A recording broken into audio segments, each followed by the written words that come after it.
তো hey guys, তোমরা সবাই ভালো আছো? আশা করি হ্যাঁ, তোমরা সবাই ভালো আছো। তো সবাই ভালো থাকলেই ভালো। তো আমার এই বুনুর প্রচুর জ্বর, এই 2 দিন ধরে অনেক জ্বর হচ্ছে, আর থাকা যাচ্ছে না। তাই এখন ডাক্তারখানায় নিয়ে যাওয়া হচ্ছে আমার বুনুকে। এটা হচ্ছে আমার মাসির মেয়ে। আর চলো আমরা এখন ডাক্তারখানায় যাই, তোমাদের সাথে শেয়ার করলাম। তো আবার কিছু ভেবো না যে ওইফাল।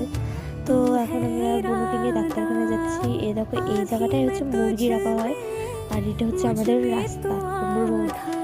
আর আমার বাড়ি হচ্ছে কি ধাত্তি গ্রাম। তোমাদের বাড়ি কোথায় আমাকে কমেন্টে বলবে। আর এই যে আমরা ডাক্তারখানায় চলে এসেছি, এখন বুনুকে নিয়ে ডাক্তারখানায় চলে গেল। এখন একটা মেয়েকে নিয়ে যাচ্ছে ওখান দিয়ে। তো স্লাইন দিয়েছিল, এখন ডাক্তার বুনুকে দেখলো।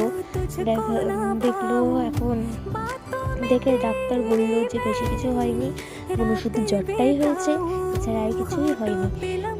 তো ওষুধ ফষুধ সব লিখে দিল।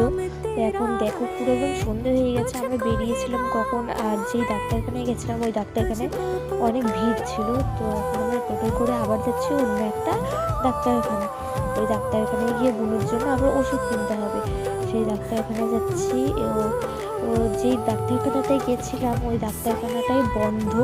তো তাই আর কিছু না করে আবার একটা অন্য ডাক্তারখানায় গেলাম। অন্য ডাক্তারখানায় গিয়ে ওই ওষুধ নিলাম। ওষুধের সব খরচা দিয়েছিল আমার দাদু।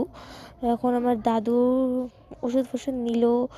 তো এখন যেই ডাক্তারখানাটা থেকে নিয়েছি সেটা তোমাদের সাথে শেয়ার করি, চলো।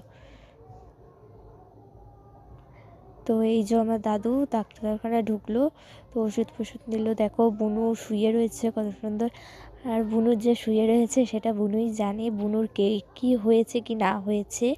তো এখন দেখো বুনুর শরীরটাই পুরো খারাপ, বুনুর ভাল লাগছে না, তাই শুয়ে রয়েছে চুপ করে।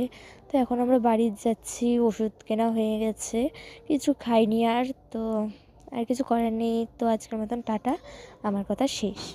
তোমরা সবাই ভালো থেকো, সুখে থেকো, এটাই আমি চাই। আজকের মতন টাটা।